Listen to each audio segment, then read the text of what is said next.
Hello, friends. Welcome back to the CyBUr Guy podcast. It is June 18th, 2025. I thank you for putting up with my delay in putting out any kind of podcast.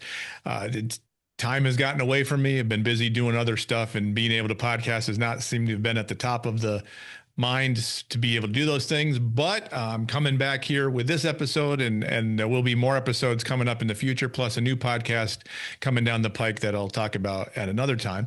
But this particular episode has an interesting topic that I'm hoping may create some discussion online when I post the podcast and the topic of what we're talking about. It was brought to me by my friend and former member of the UK Intel community and cybersecurity expert, Michael McQuade. Mike, thanks so much for coming back on and bringing this topic to the masses. Always a pleasure to be on, Darren. So I'll tell And go ahead.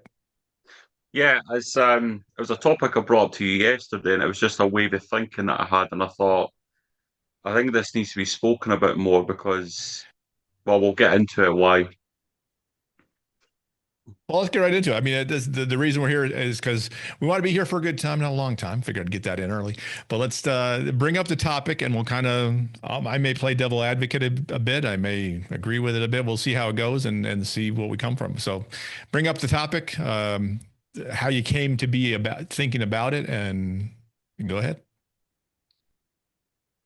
Yeah, so I'm connected with a lot of cybersecurity leaders on LinkedIn, and when I see them marketing, it's always a speculation or an opinion. It's not based on facts. It's always an opinion as to why they think companies don't take cybersecurity services, protection, whatever the buzzword you want to use, but there's no cybersecurity presence at companies. And it's always been a topic of conversation within the cybersecurity community that they don't understand why companies aren't taking it seriously. And it's all well. I mean, we've all got an opinion, right? An opinion's like an asshole. We've all got one, and they're both genuinely full of shit, right? So it's Oh, like, we don't curse on this podcast. They're a non-cursing podcast. Now I've got a hit that it's got bad words. So that's the Scottish side of me. It might, the slip of tongue. But you know what, it's a fact, right? I mean, we've all got an opinion, we've all got a reason why we think things happen. But the important question that I would be asking is, what is the actual answer? Hmm. You know, why are companies not taking it seriously? Now, you're in the US, I'm in the UK. I'm not an expert when it comes to the US market. I've got more of an understanding on the UK market. And the UK is well known for its arrogance sometimes. And I don't know if it's the same in the US. I can't speak for the US, but certainly in the UK, that it's known for its arrogance. And there's these phrases that gets used around in the cybersecurity community, like where companies will say buzz phrases such as, "Oh, we're too small, we don't need it," or "My IT guy will do it." Like, there's all these things, right? Uh-huh. But I want to understand why companies don't don't use cybersecurity in some capacity. Like, I'm not saying they have to get a full cybersecurity team where it's like 12 personnel and, they've got a fully functioning SOC and all the rest of it. It's what is that point that stops companies going, you know what, I need cybersecurity protection. So I'll Yeah, hand it to you. Like, what's the US like? That's my first question. What is the US client base like? What are US companies like? Is it the same as the UK? And two, if you think the same way I'm thinking, what's your reason why they're not doing it? so I talked to one guy once. He made an interesting point. He said, look, if a company makes $1 billion in turnover or revenue per year, they probably have something cybersecurity wise because they're big enough that they can invest in actual cybersecurity expertise. And then we're not talking IT, right? IT and cybersecurity, two different things. We've talked about this many times, but they'll actually invest in CISO. They'll actually listen to the CISO. They'll have people that do network monitoring and they'll put in endpoint detection, all that kind of stuff. If they're between like 100 million and a billion, they're probably doing something. They may have a few pieces in place to do some things. And if they're under 100 million, they're probably not thinking about it at all. So it's a great question. And the stuff I've said all the time is most companies think that, well, it's never happened to me. I don't have anything anyone would want, so I don't have to worry about it. It's not a problem I have. But the argument I've made is, well, have you ever been robbed? Nope. Has your house ever been broken into? Nope. Then why do you lock the door? Yeah, yeah, of Because you course. lock the door because it may happen, right? But they don't think the same way cyberwise. And I think the other point you made was interesting that I think we should talk about is hypothetically, if all the cybersecurity companies said, screw it, you guys don't want to use our services, we're going to just stop doing business. What would that mean for the business community? And I think both of those two questions are interesting points to talk about that we kind of ran around a little bit yesterday and said, hey, let's do a podcast on this. And here we are. So when you were saying there, and I picked up one vital point, you said that cybersecurity is not IT, right? So to people like me, you in the cybersecurity community, we know that, right? That's like our knowledge, like we know that. But there was a survey conducted, depending on the industry and sector, that between 50 to 70% of business leaders and employees think cybersecurity is IT. So this ties into my first question that I asked is what is that stumbling block why more companies aren't doing it? And is it because of the ignorance that the cybersecurity community's got that because we've got knowledge in our head, we think everybody knows this? So that survey confirms that they don't even know the simple basics, they don't know it. So is it our ignorance and arrogance, or is it their ignorance and arrogance, or is it a mixture of both? This is like, and if there's people in the cybersecurity community that's going to watch this podcast, they're going to say it's the company's fault, which is fine. But we never hear why the companies, what's their opinion. We never hear that part. I want to hear from those guys, like why we don't do it. And you touched on a few points, like, locking your front door. It's like an easy analogy to use, but I don't know. I just think there's more to it, and I can't put my finger on the why. Well, I think the big problem is that cybersecurity is an expense. It's not, you can't make money off it. If you're a company, unless you do cybersecurity, then you make money. But if you're a logistics company, let's use that as an example, and you invest in cybersecurity, you're not making any money off of that investment. Now, what they fail to realize, I think, is that that expense is deferring a larger one-time expense if you have a cyber incident, but they don't think of it in that perspective, right? The average cost for a data breach is roughly $4 million roughly on average.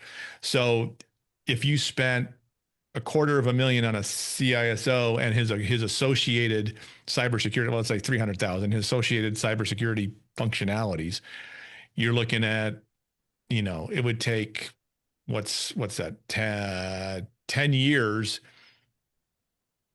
to that 10-year cost would equate to the one-time data breach. So the question you have to ask is, do we want to spread out this particular cost over 10 years or just wait for the one-time hit and go from there? But we all know that the $4 million average data breach cost is probably on the high. It's a higher end because there's additional things you have to do. If you want ransomware attack, if you pay the ransom, you may pay $10 million in ransom plus another X million dollars to deal with the aftermath.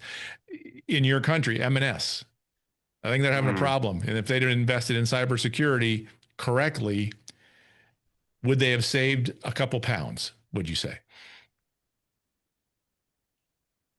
Well, upon the investigation, which is open source, and you have to kind of take it with a pinch of salt because they might not be telling the truth and everything but the truth, they are putting it down to human error. Okay. So 90% of successful cyber attacks is down to human error, right? So even if they had the best cybersecurity team in the world, all the functions, all the tools, could they have still been cyber attacked? Of course. And I think this is another misconception as well. And I've seen it even with some cybersecurity companies that it's actually embarrassing to watch it happen unfold in real life, where they say that if you take our services, you'll never be cyber attacked. And it's like, I would not want to put my signature to that quote in my life. So again,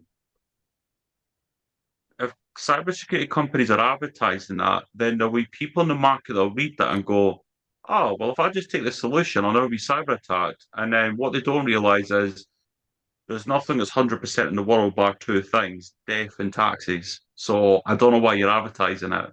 Well, you can't transfer risk. I mean, you can, No, you theoretically, but it doesn't really work. You can't say, okay, I'm gonna bring in this company and they're gonna do all the stuff for me. My risk is over. The risk for you is still there. And the thing with M&S being human error, sure, it may have been human error that allowed the bad guy in, but if they'd had all of the if they'd had other processes in place, they may have seen the activity that the actor was doing and been able to prevent it. So they probably didn't have other things in place beyond just the human error. So human error is one piece, but once the bad guy's in, I mean, if it's a customer service person that said, "Yeah, I'm going to change okay, yeah, I'll change your password, Mister HR manager," right? And then the HR manager is in the admin control, theoretically, you'd have access control in your network set up so that the HR manager couldn't get in there and do anything. So they certainly had other issues beyond just whatever the human error issue is. And we'll probably never know exactly what happened. But no. $400 million are going to end up being on the hook for in lost business, not even dealing with the cyber incident itself? Yeah, it's reported to be £300 million. And they're estimating that they'll be up and running operationally by the end of July, but I think that's far reaching. I don't see it being the end of July. I think it's going to be much longer than that. But yeah, it's because the media's doing a lot of the heavy lifting, right? I mean, just last month and the month before that, and it was very close to each other. You had M&S, you had Harrods, you had the Co-op, you had Adidas. There was like these big hit companies that have been successfully cyber attacked. It's impacted their operation. They've lost money, etc., etc. And I just think these company owners in the UK or even in the US, do they look at this and go, I think we should do something, or do they look and go, I wouldn't like to be M&S. I think it's probably the latter, not the former. I mean, again, using stats again, 60% of SMEs that experience a successful cyber attack will go bust in the first 6 months. We'll do what? Say again. So 60% of SMEs that are successfully cyber attacked will go bust in the first 6 months. Oh, right. Okay. Small business enter small and medium enterprise. See, we use in the US, we use FMB, SMBs. You use SME. For Yes. us, SME is subject matter expert. So there you go. So that's why I'm like, what subject matter expert are we talking about? Okay, I got you. Small business, small, medium enterprise. Gotcha. So yeah, I know that's right. Yeah, exactly. Same issue here, right? So obviously, that's happening. So, No one learns from the lessons. Let's be honest. so tell me this, because you're in the US, right? You've been part of the cybersecurity community for a long time, right? And you're obviously running your own cybersecurity company at the moment. What is the reception from companies in the US? Is it the same as what I'm describing in the UK, or are they more, no, I want your solution, please? Like what way does it swing? No, I mean, I don't. No, I think it goes all the way from nonprofits up to profit businesses. This don't They don't think about unless they can get it for free. If they can get it for sure, if you can give it to them for free, they'll listen to you all day long. They won't do much, but as soon as it starts to cost money, it's a cost. They're never going to recoup that money, so they have to figure out in the budget where's it going to go, and what are we going to not do in order to do the cybersecurity stuff. Again, not realizing that one-time event is going to be much more expensive than whatever the monthly charge you may pay for a consulting company to come in and say, do these things. Now, the other problem is, we do consulting. We come in and say, do these things. They still have to do the things. They don't do the things, bad things are still going to happen. So there's another expense where you found all these things I'm not doing right. It's not going to cost me money to do these things right. Now, I did work with a local church. I said, here are the things you probably should fix. And they're working to fix some of those things. So there are those that list that if you find the right person in the right business that says, you're right, this is a problem and we want to get in front of it, but they're a rarity. They're not the rule. They're the exception. So that comes back to my first question. Why is that? Because, you know, I would like to believe, and again, I'm falling back to why I thought of this question originally. Like, I would like to believe that business owners, even if they're not security savvy, they're not from a security discipline at all, realize that if they're successfully cyber attacked, the chances of them recovering and having a successful business is 40%. So 4 in 10 businesses will recover, 6 out of 10 will go under. I, So I don't think they know that stat. That's the problem. I don't think they realize that's the case or think it's not going to happen to me. I'm too small. I don't have anything anyone would want. therefore, as a cybersecurity community, have we got to do more then? Or are we just are we just speaking into an empty void that nobody's Oh listening no, to? we're speaking into a void where we all see that we're all in the void that we're trying to help, but the people in the void are the people that know it and are banging their heads Yeah, against the wall saying, here's the problem. Why are we not dealing with this? Because the people who need to hear it aren't in the void with us. Well, I think because you have all these cyber influencers and who are they speaking to? They're speaking to other people who are doing cyber stuff, right? I mean, you and I have tried to talk to other businesses outside of the cybersecurity, and do they listen? They don't listen. They don't want to listen. They don't care to listen. no, no. Yeah, I don't know. I mean, I was watching a podcast yesterday, the Diary of a CEO podcast with Stephen Bartlett, and he had the Godfather of AI on as a speaker, and the Godfather of the AI was saying that by 2030, he reckons that there'll be new cyber attacks that have never been experienced to date. So there'll be Mm. these new sophisticated cyber attacks that don't even exist today. And it's because the AI is becoming so advanced that it's got its own large machine learning that it can it can pump out so many phishing emails as scary, and they're just going to get more sophisticated. Then at the back end of that, you've got quantum computing that's estimated to be available in 2035. So if you're looking at this as a 10-year project cycle, the first 5 years you've got cyber attacks that me and you, from our experience in the community, have never experienced. And you know what I mean? Mm-hmm. And then the back five end of that, you've then got quantum computing, which is going to make AI look like Windows 98. It's so, But okay, but first question on that: will the quantum computing be able, like, will I be able to buy one, stick it on my desk, and say, "Here's my quantum computer," or would that be only large businesses can afford the computing space? I don't know, because the quantum computing discussions is, I say it's still new. It's not new. It's been talked about for a while, but Sure, even tech leaders don't really know how it's going to look or what it's going to look like. They know, like, costs have never been discussed. Like, is it going to be accessible like an iPhone or a Samsung phone? Like, it's not really been discussed in that aspect. But you can guarantee that the bad guys are going to get their hands on it no matter how much that costs, because it's going to make their life so much easier and quicker. They'll put the money in that investment. sure. It's funny how the bad guys will invest anything to, you know, to advance their criminal enterprise, but yet the good guys, the companies are like, nah, we don't want to invest. It's like, Well, because it's low cost, low risk, high reward for them. of course, yeah. And then the second question you brought up is, and this would be an interesting experiment, of course, when we discussed it yesterday, is if every cybersecurity company in the West, the UK, US, Canada, just said, you know what, guys, we're sick of trying to help you out. You don't listen to us. Every company just decides we're going to shut tomorrow. What would the state of businesses be like? Because you can guarantee that foreign actors and malicious threat actors, like hacking groups, would go, great. We do not have to battle against anything. We can just go straight in for it. Like, it would literally be like leaving your front door unlocked and somebody can just walk straight in. Yeah. Great. Your house is going to get robbed. So, and the question I posed to you when we were discussing this yesterday was, would the market realize that there's no cybersecurity companies, or would businesses just start flapping and go, we really need help? Like, guys, we didn't know we needed you so much.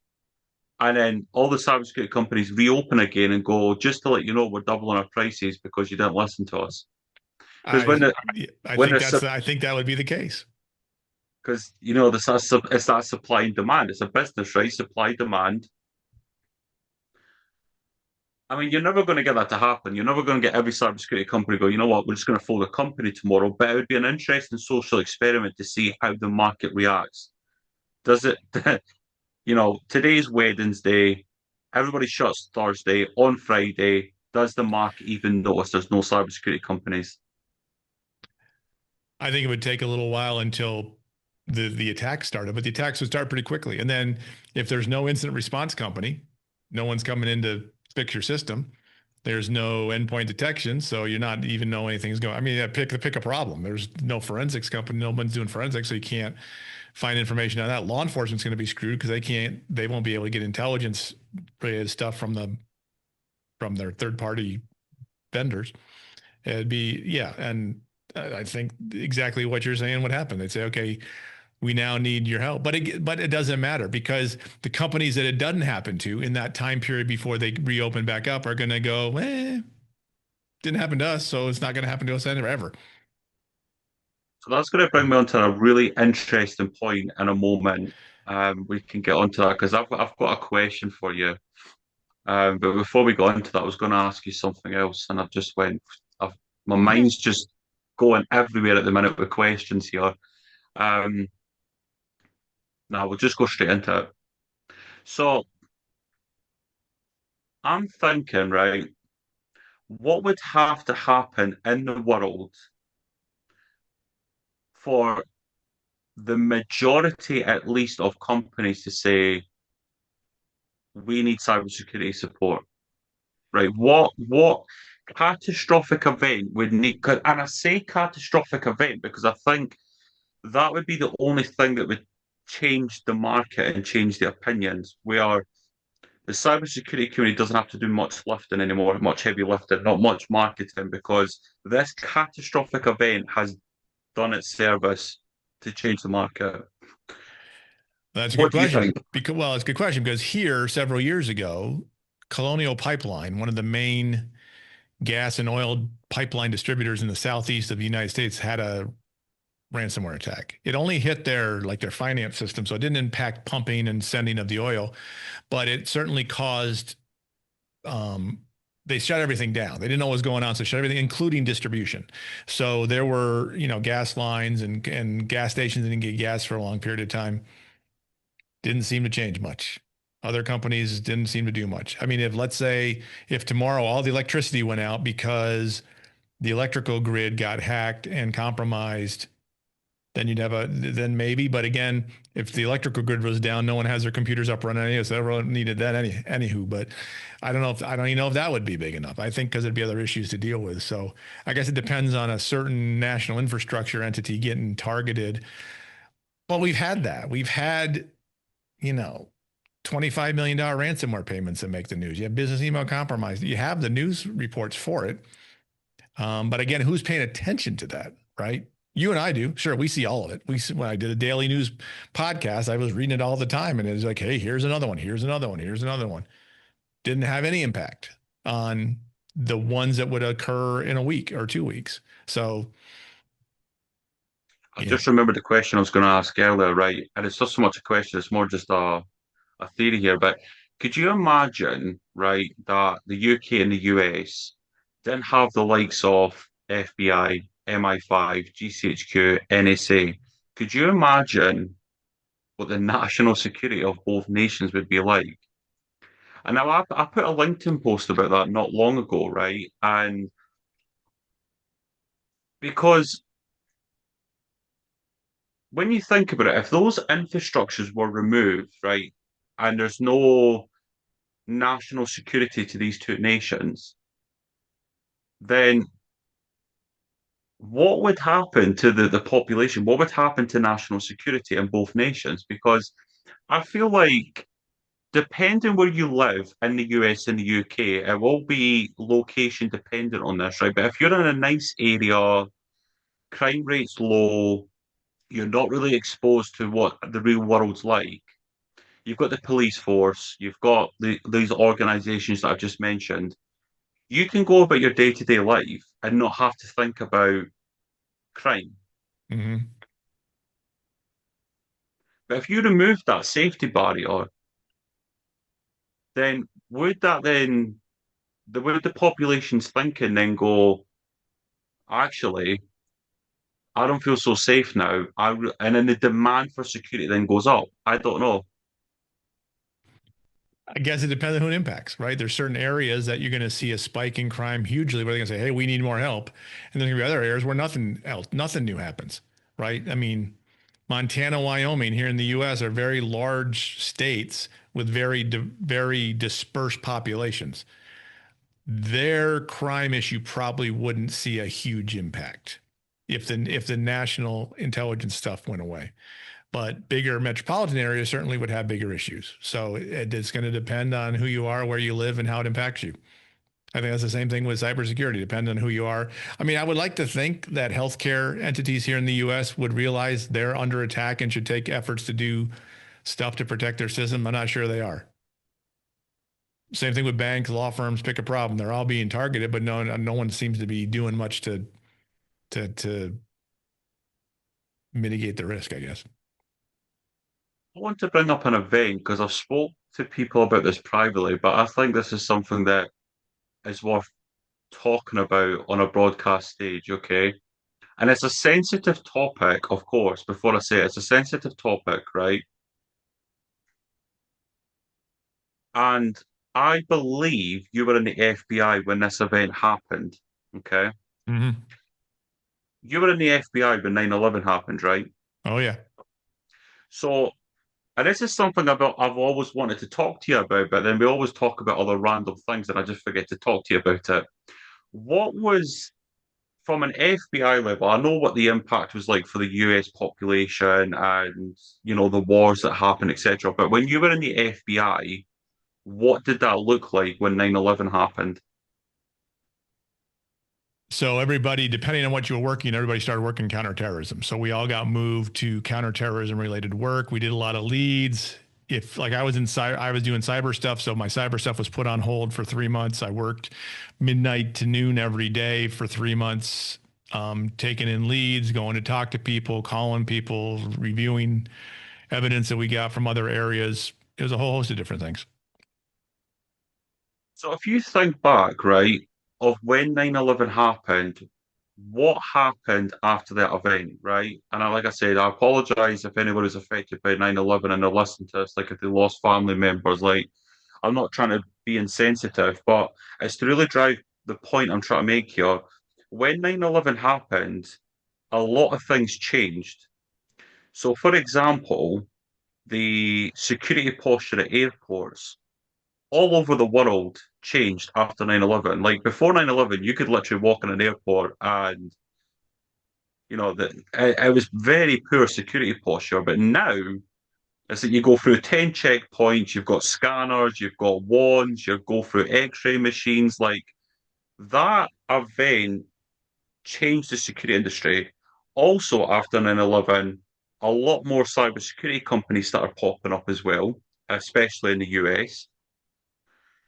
So I think would something as catastrophic as 9/11 would have to happen where more companies went, no, I need to get cybersecurity now. Like I have been personally affected by this event and I need to take it more seriously. And the only example I can think of which would be that catastrophic event is if you think, what is every human motivated by? Why does every human get up in the morning? To serve the world. Yeah. Yeah. I mean, if you Money, join the obviously, government, yes. that's, To make money, yes, money. I mean, if you join the government, that's why you do, you want to serve the world, Yeah. but because it's not the money. Yeah. So it's money, right? Yeah. Everybody's common denominator is money, right? let's just say Bank of England, Bank of America, and Bank of Canada all got cyber attacked at the very same time, and all bank accounts just froze. You cannot access your money, whether it's personal, whether it's business. You cannot access your money. Like say people have got government bonds, stocks, whatever it may be, is all sold, is gone. Do you think that would be the equivalent of 9/11 where people go, oh, wow, I didn't actually realize it was this serious?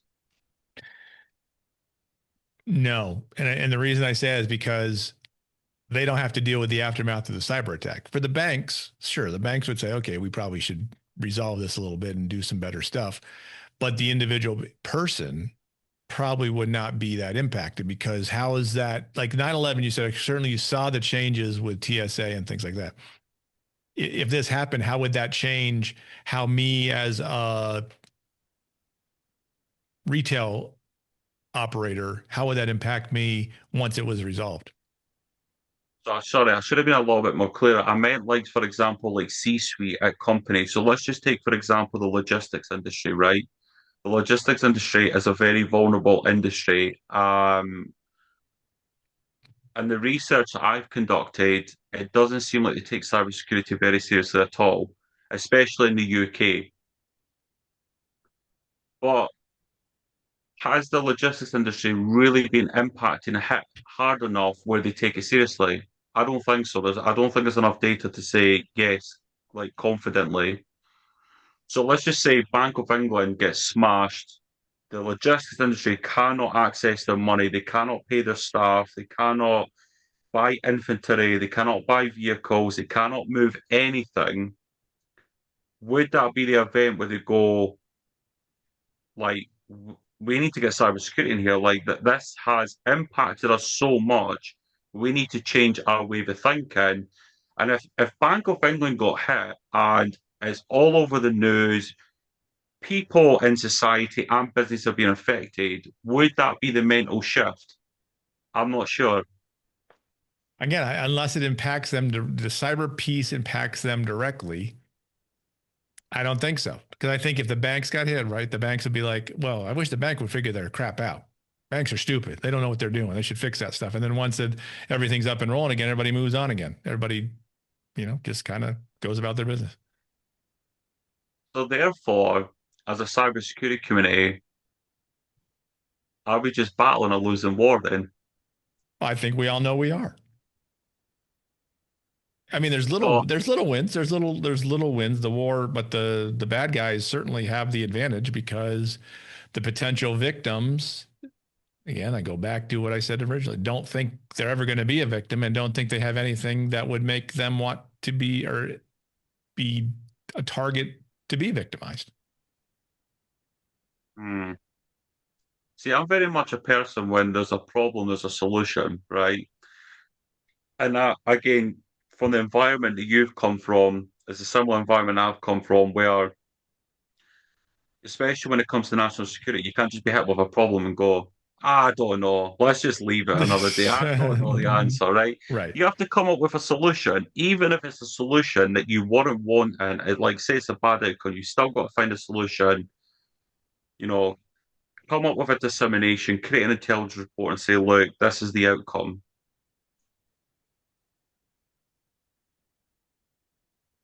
So therefore, if businesses aren't listening, we are shouting into an empty void because if you create a LinkedIn post about what we are talking about, you'll find that the comment section is just other cybersecurity professionals and we're all just talking to each other. And it's like, what solution are we solving here? We're just talking to each other on LinkedIn. So That's kind of why I stopped doing LinkedIn.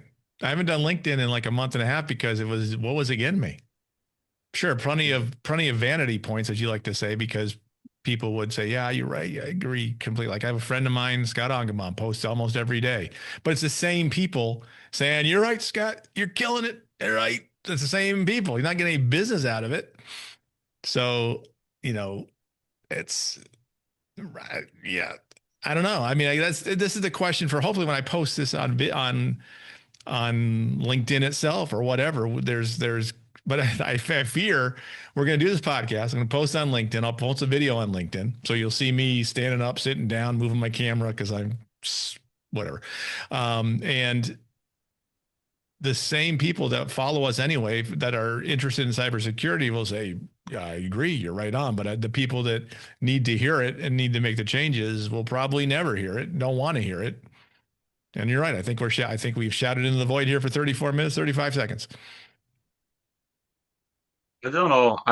There's got to be a solution. There has got to be a solution, and I think I think the solution is we go find Lockbit and say, hey, do you guys want two cybersecurity experts from the intelligence community? How can we help you?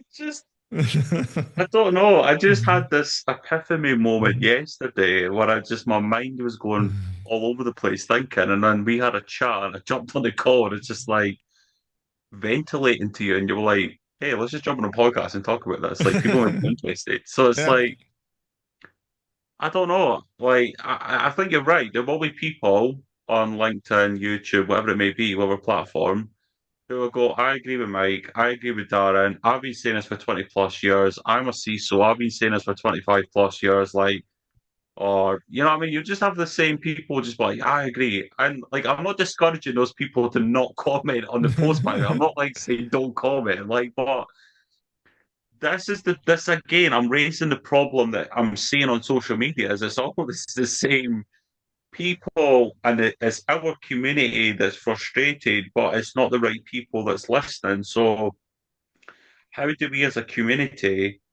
do better? Because you've got to take accountability here, right? It's almost saying, oh, it's their fault. It's their fault. They're not listening. But no, you've got to take accountability. It's like, well, what can we do better? What are we not doing that's missing here? I don't know, but I think here's maybe how we work to get to that solution is we post this podcast and this video, right? And so post them both because people will listen, people will watch. And then we come back again in a week or two and bring in a couple other people that say, hey, I think I have a solution. See if we can find people. So here's the call to action from this particular podcast.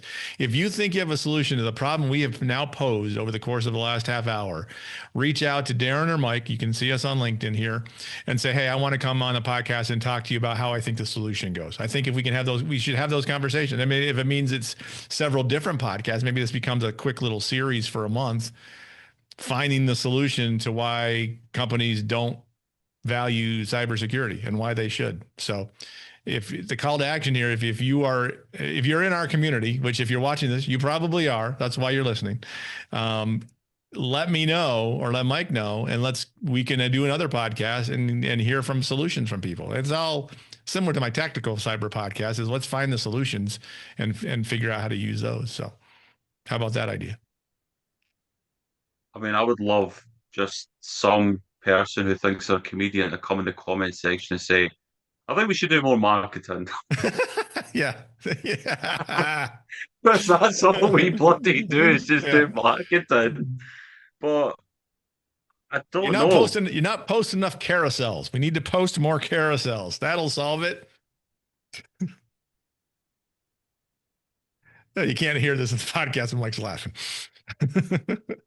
There's not enough cybersecurity leaders talking about cybersecurity leadership carousels. This is the downfall. Yeah, exactly. Yeah, I mean that's a good point. Could we bring people on? But then again, if we were to bring on, I don't know, a cybersecurity CEO and a CISO, and we sit as a four discussing it, it would just be like, four people discussing the same problem, and we'll still not come up with the same solution. Like there'll be no Yeah. solution at the end of Well, it. maybe there's someone out there smarter than us who's got to have a solution that can come on and tell us what that solution is. I tell you what, if somebody As long as they're not selling their endpoint detection response system at the end, that'd be great. Yeah, I mean, I'm not one to come on a podcast and be pitch slapped. Definitely not. It's not what this is about. But I tell you what, right? If somebody genuinely has the solution, they will become a multi-millionaire, bare minimum, maybe even a billionaire if they have the solution. because it's the question that I can surely not be the only person who's thinking this. I cannot be the only person thinking this. Mm-hmm. So if somebody's got a solution, they're going to be a very, very wealthy person because the rest of us are scratching our head wondering what's the solution. Yep. Yeah. Yeah. Let's I just don't. see. Let's see. I Let's don't. see if the Yeah. market So has the answer. let's cut it here and let people ruminate on it if they will.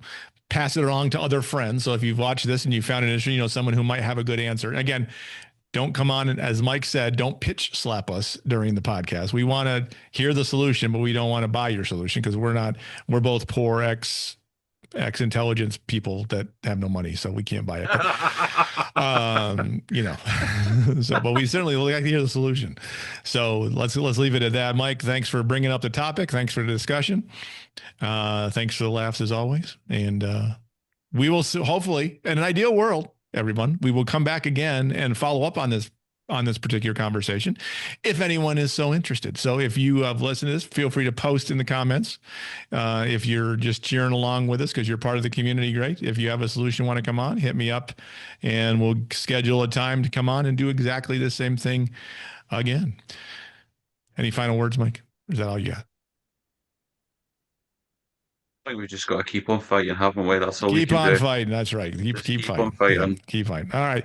Thank you so much for listening. If you have thoughts, questions, comments, email me, Darren at thecyberguy.com. As you go through the rest of your day, know that knowledge is protection. If we can understand the threats targeting us, we can assess our risk, proceed wisely. Hopefully, we'll be back again here in the near future and figure out the solution to all of these problems that we have now posed to you that probably has your head spinning. Thanks again for listening. We'll talk again soon.